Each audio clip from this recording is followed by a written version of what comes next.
Hey everybody, what's going on? And welcome into the first edition of the NFC East Corner. Now let me start by addressing the elephant in the room. Most of my subscribers know, all of them should know, I am a Commanders fan. I've got the Commanders gear all throughout the background. Let me start by saying this right now. I am not here to disparage unnecessarily any NFC East teams. I want to make this a regular check-in, whether weekly, bi-weekly, monthly, whatever. Would love for you guys to hop on with me as well. But I thought it would be really cool to just check the pulse of what's going on throughout the division. So whether you're a Giants fan, a Commanders fan, an Eagles fan, a Cowboys fan, this can be a place for you. Again, I've got content for all of the teams. We're going to be talking about the biggest questions that all four of those teams have to answer. Plus, we're going to look at some ESPN rankings from experts and really jump in and try to dissect those. Now, let me start by saying this. I tried to record this live stream yesterday. And anybody who tuned in, you couldn't tell me the audio wasn't working? Come on, guys. Come on. Someone could have put a comment there. You can only imagine my shock. When I finish recording, I hop off.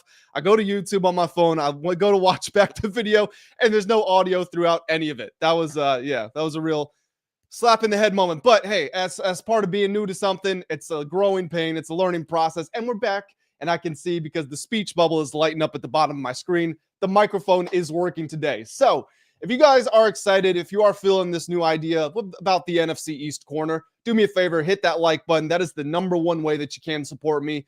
And again, just to put this out there, it doesn't matter which team you're a fan of. I know that I'm a Commanders fan. I'm not going to hide that from anybody, but I am going to try to speak about all these teams as fairly and objectively as I can. And if you are a fan of one of those other teams, if you're not in my normal Commanders audience, as we go through, please throw your comments down below. I will pop them up on the screen because I don't take the responsibility of speaking about your team lightly. So if you feel like I'm misrepresenting anything, please, again, put it in the comments and I'll throw it up on the screen. So I wanted to start by talking about these ESPN rankings. And to my Commanders fans, they will have seen this in a video that I uploaded the other day. These rankings came from a panel of ESPN's experts who are Ben Solak, Louis Riddick, Aaron Schatz, and Seth Walter. Aaron, my man, that is an unfortunate name. I get it. Like, my middle name's weird. It's tough to spell. My dad's from the Middle East, so it's a little funky. But Schatz, you just Schatz yourself, and that's your last name. That's tragic. These experts, they broke down their rankings into several different categories. You got an overall composite rank, roster minus quarterback, coaching, and front office. And I wanted to run through this and just touch on some of the highlights that stood out to me. So for overall rankings, this panel had the Eagles at number 1, the Commanders at 10, the Cowboys at 23, and the Giants at 31. I'm going to speak on the Giants in just a second, but let's look at roster minus QB because this is the one I think that's very interesting. So roster minus QB, the panel had the Eagles at number 1, which I would agree with. And honestly, I think pretty much everyone should agree with if we're being objective and we're being fair. If it's total roster, maybe there's an argument for the Ravens because Lamar does get the edge over Jalen Hurts. But without that edge, I would be comfortable putting the Eagles at number 1. They got the Commanders at 13, the Cowboys at 17, the Giants at 29. And again, I said I wanted to speak about the Giants. So let me transition, or let me hit the pause button right here, and let me speak about the Giants. So 29th for roster minus quarterback. If the NFL opened an expansion franchise and you didn't know anything about the other 48 players on that roster, but you heard the first 5 names, you ready? Brian Burns, Abdul Carter, Kayvon Thibodeaux, Dexter Lawrence, and Malik Neighbors. You would say, oh my goodness, this team, that is a Super Bowl contender. And that's true. That top 5 that I just named might not have the positional importance of a quarterback or even an edge rusher, but as far as just what those players represent and their level of ability, that 5 is a Super Bowl 5. Now, of course, the problem is it's roster minus quarterbacks, so we don't have to talk about Russell Wilson and Jackson Dart. But, for example, there are some concerns with their secondary. Tyler Nubin is a guy that I like, and they have some other impressive players back there. Drew Phillips is a good player, but you're wanting to see development from Deontay Banks. Javon Holland is a veteran, but what's he going to offer in this new defense? Paulson Adebo, what's he going to do for the defense? Definitely questions to be asked, but 29th for the Giants does seem incredibly low. The quarterback rankings. The panel had the Commanders at number 5. I think that means just the starter. I don't know if they're factoring in backups as well, because you would get Mariota for the Commanders, McKee for the Eagles, Milton for the Cowboys, and Winston/Dart for the Giants. But they got the Commanders at number 5, the Eagles at number 8, the Cowboys at 11, and the Giants at 27. So I think the Commanders and the Eagles are in right about the right spot. I'm sure Eagles fans will think Jalen Hurts is too low, but if we're being objective, his team success is greater than all the other players above him on that list, but his individual talent is actually probably lower than 8. So I think 8 is almost a marriage of those two different components. For the Cowboys to be 11, this is an interesting debate to be had. And again, if you've got any opinions on anything I say, please go to the comment section. Dak Prescott being 11th, it's weird to think about because this is a guy that 2 years ago was second in MVP voting.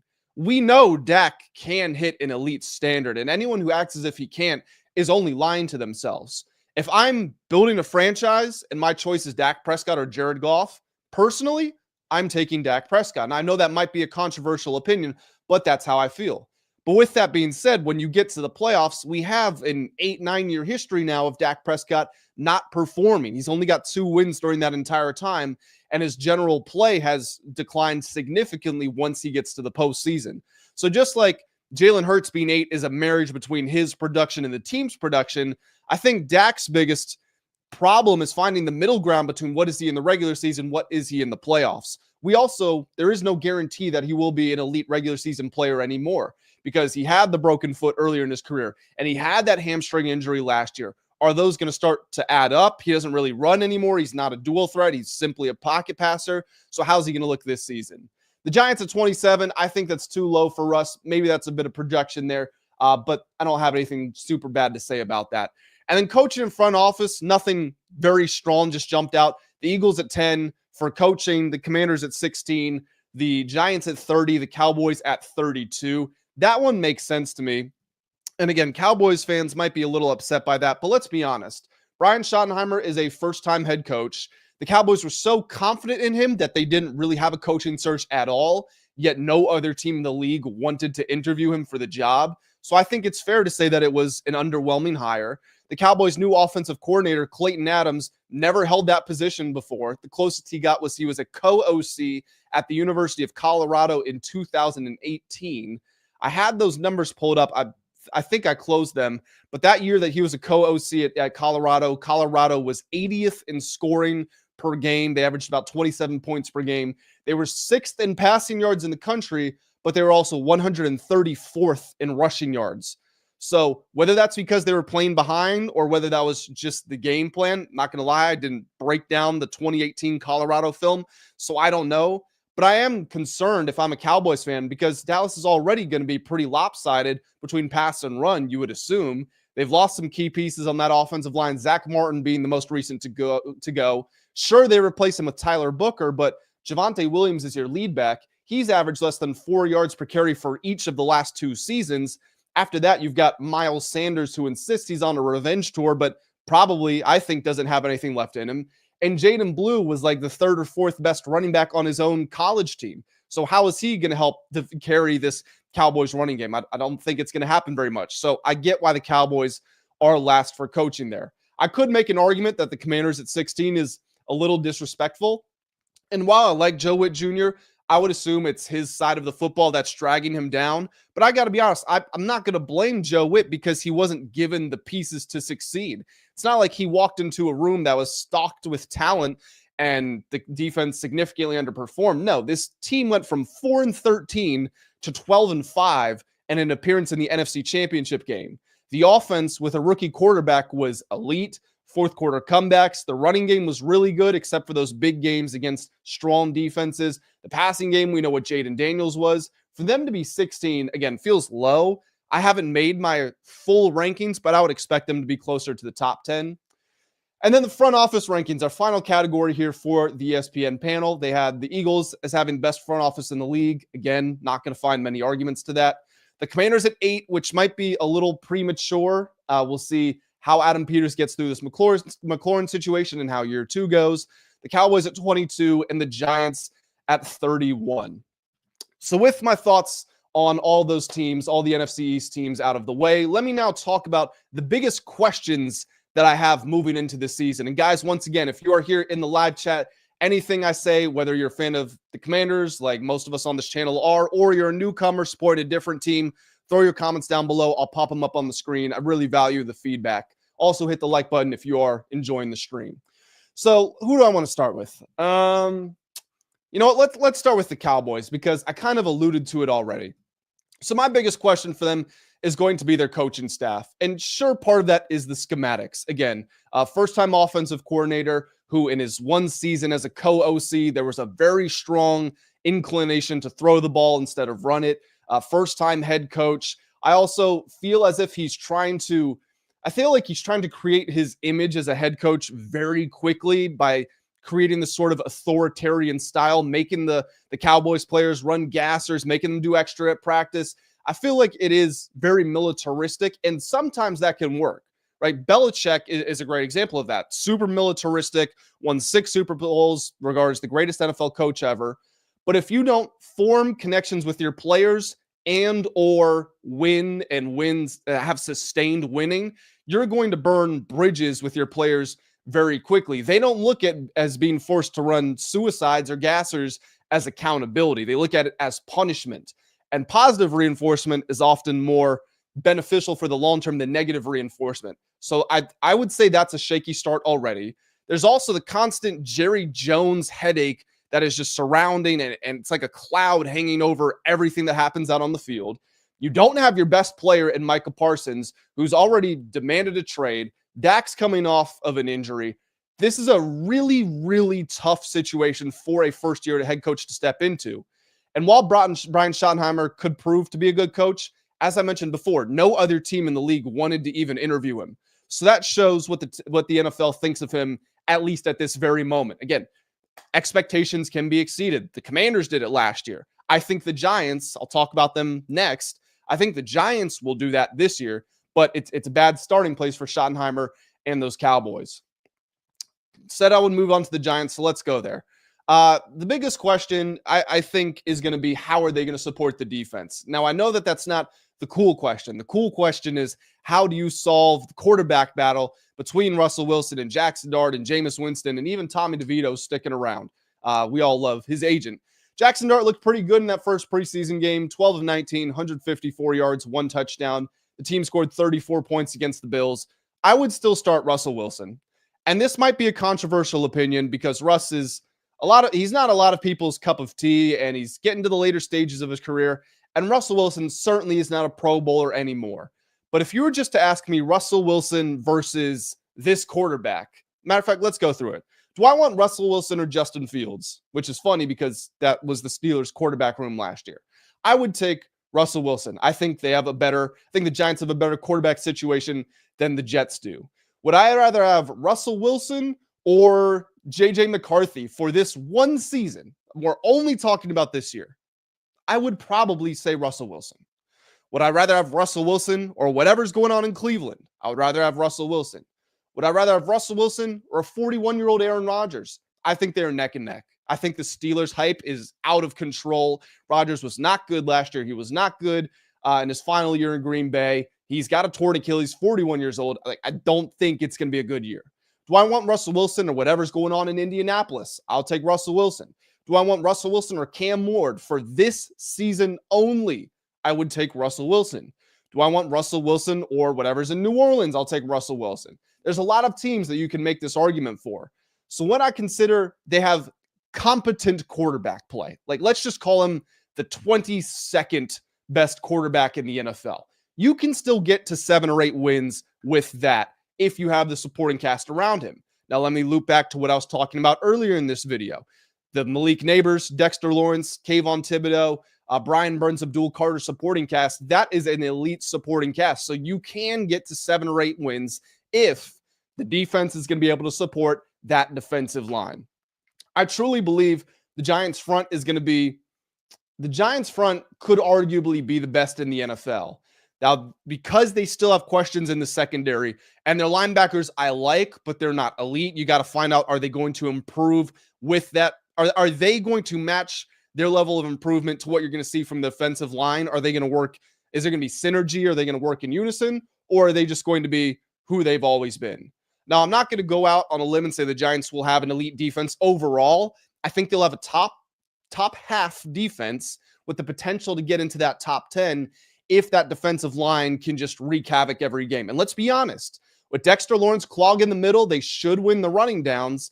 And with those pass rushers on the outside, they should be able to win the passing situations. Your 3rd and 8s plus, they should be winning all of those. Even your 2nd and 8s. They can stop the run and they can get after the passer. So if there's any sort of support, again, from the linebackers and the secondary, I think the defense gets the Giants to 7 or 8 wins this season. And their win total, if I'm looking at a sports book, I want to say it's 6.5. Let me check real quick. Their win total for the 2000, it's 5.5. You're going to get plus 110 odds. This is not gambling advice. You can get plus 110 odds for over 5.5 wins.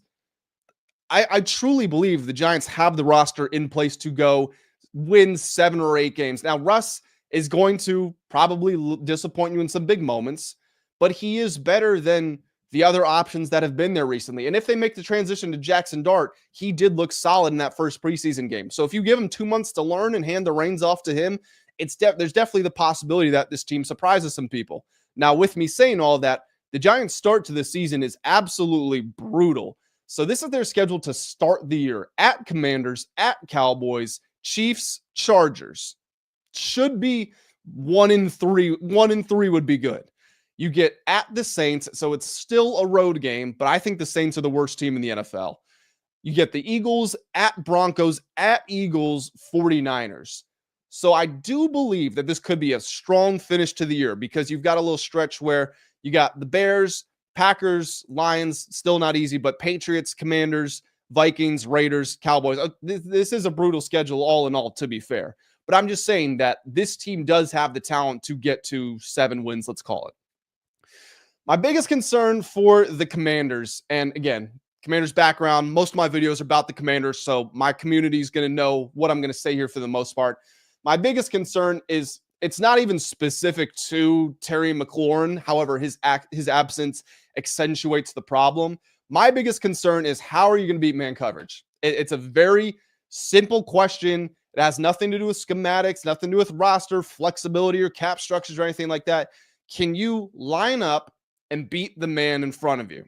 In basketball, the hardest thing to do is to get by the guy in front of you. In soccer, the hardest thing to do if you're a winger is to beat your defender out on the wing. In football, the hardest thing to do for a receiver, get past him. That's why when you see, for example, an Arian Smith from Georgia who had all these drop problems at Georgia, but he was always getting open and he tested well at the combine. He goes in the 4th round because NFL coaches are looking at this like the easiest thing to do as a receiver is catch the ball. I can teach you to teach you to catch. It's much more difficult for me to teach you how to get open, how to have this athletic profile. So the situation the Commanders find themselves in, all reports indicate yesterday's practice, which was a scrimmage, an inter-squad practice or inter-squad scrimmage, all reports suggest that was Jayden Daniels' worst day of practice since he became an NFL player. There's no doubt in my mind that the Commanders are going to be able to move the ball. I think they can go up and down the field. I think they can get to the 10-yard line. Once they get there, what is going to happen? If you can't beat the man in front of you, and if you can't come up with these contested catches, then you're not going to score points. You're going to be settling for field goals in the red zone. And in the Commanders situation, knowing how aggressive they are on 4th down, they're probably going to go for it and they might get stuffed, which is also a massive problem when you consider a lot of their success last year hinged on them going 85% on 4th down. So again, nothing really schematic or anything like that, but with Terry unavailable, with Noah Brown's constant injury, whatever going on, you're looking at a starting lineup right now at the receiver position of Luke McCaffrey, Jalen Lane, and Deebo Samuel. Are those guys going to consistently beat man coverage? I have my questions about it. I think all those players have potential to fill a role, but this role that has been created by Terry's absence is not, it's not going to work for the, it's not something that I think they would be comfortable stepping in and achieving. And then let's go to the Eagles here. And this is going to be how I close it out. Any Eagles fans in the chat, let me know. My biggest concern about the Eagles would be the cornerback 2 spot. And the reason I say this is they're going to be choosing between Keely Ringo, Adoree Jackson, and Jacorian Bennett to fill in that position. Now, cornerback 2, you're looking at this like, okay, they had a historic defense last year, and the defensive front was so menacing, and Zach Bond in the linebacking core is a DPOY candidate, and they drafted Jihad Campbell, who is an outstanding talent, one of my favorite picks of the whole draft, and Quinyon Mitchell and Cooper DeJean were great as rookies. Why are you so worried about one spot, maybe the most insignificant spot on the field? Just smacked my microphone. Quarterback 2. Well, let me tell you why. So Vic Fangio, who by all means did a just simply outstanding job in his first year as their DC last year. The Eagles ran cover 4 and cover 6 at a significantly higher rate than every team in the league. Higher than the league average. Credit to Eagles Eric at Eagles X's and O's on Twitter, or X. Credit to him for this information. Super cool stuff. Go check it out. Cover 6 is splitting the field in half. You've got cover 2 on one side, cover 4 on the other. Cover 4 is just cover 4. So there's a lot of cover 4 principles that were at play. Now, there's benefits to that. When you can get home with only 4 pass rushers, you're dropping more men back in coverage. We know the Eagles got 2 opposing quarterbacks, so they didn't have to worry about that. The other component to this is having speed in the middle of the field. Well, Zach Bond provided that, Nakobe Dean provided that, and now Jihad Campbell is going to provide that. Okay, so you're set there. Your back 4, good in coverage, but intelligent and good with their communication. When you've got DeJean and Quinyon Mitchell and Reed Blankenship, we saw what they all did last year. It all worked out. My question, though, now is if you look at 3 of the 5 secondary players, if we're playing out of a nickel personnel, 3 of the 5 guys are either first or second year players, DeJean, Mitchell, and Andrew Makuba. Reed Blankenship is a good player, but he's not a star. And then you could have this hole at cornerback 2. Cover 4 depends on a lot of great communication and just internal chemistry with your teammates. As soon as that breaks down, you're going to see holes in the coverage open up, and that means there's going to be a greater responsibility applied to another player on the defense. Now, let me use another analogy.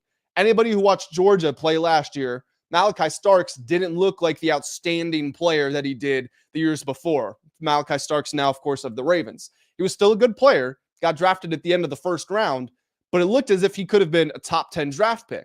But his final year at college, it's like, hey, why is he making these mistakes that we haven't seen before this? So wouldn't have expected this from him. He was so intelligent and capable as a younger player. Why now with more time in the system is he starting to struggle? Well, the answer was the defense wasn't as good as it was in years past. When you go from having the best defense in the country to the 7th best, that might not sound like a huge drop-off, but your margin of error decreases significantly. So Starks was asked to cover more ground, take on more responsibility in the defense than he was when he was an underclassman. And all of a sudden, once that happened, he started giving up big plays. And it wasn't even really his fault because he was being burdened with more than what he should have been. He wasn't being asked to do 1/11th of the work. He was being asked to do 1/10, 1/9. Well, if Keely Ringo, Adoree Jackson, Jacorian Bennett, if they can't hold up to their 1/11th, and you've got to see Blankenship take over more, or DeJean, or Mitchell, or Makuba, and it's these young guys back there, and their communication starts to break down, then cover 4 is going to have to be abandoned to a certain degree. Not you never call it, but are you going to be able to call it at one of the highest rates in the league? Probably not. So then you get to cover 2, cover 3, more man coverage, and it shifts the way that your defense plays completely. And once that shift occurs, can you match it to your personnel? Can you match it to the game flow and still be able to dominate games with your defense the way you did last year? It's not a concern because I haven't seen any problems happen. I haven't seen it on the field to know that it is an issue, but it is a question. And I think that's just about going to do it here, guys. So once again, if you're a returning subscriber, don't worry. You're going to get all the Commanders content in the world. This is not going to be a daily thing. However, if you are new here, I would like to make this recurring, and I would like to engage with fans of other what am I trying to say here? Fans of other teams throughout the NFC East community. So leave your thoughts on everything I said. Even if you're not a Commanders fan, I do hope you'll subscribe, join the community. Love to have these conversations. Hit the like button if you did enjoy. And as I always say, guys, I'll catch you in the next one. Have a great day. Chew with me. Got a little chew with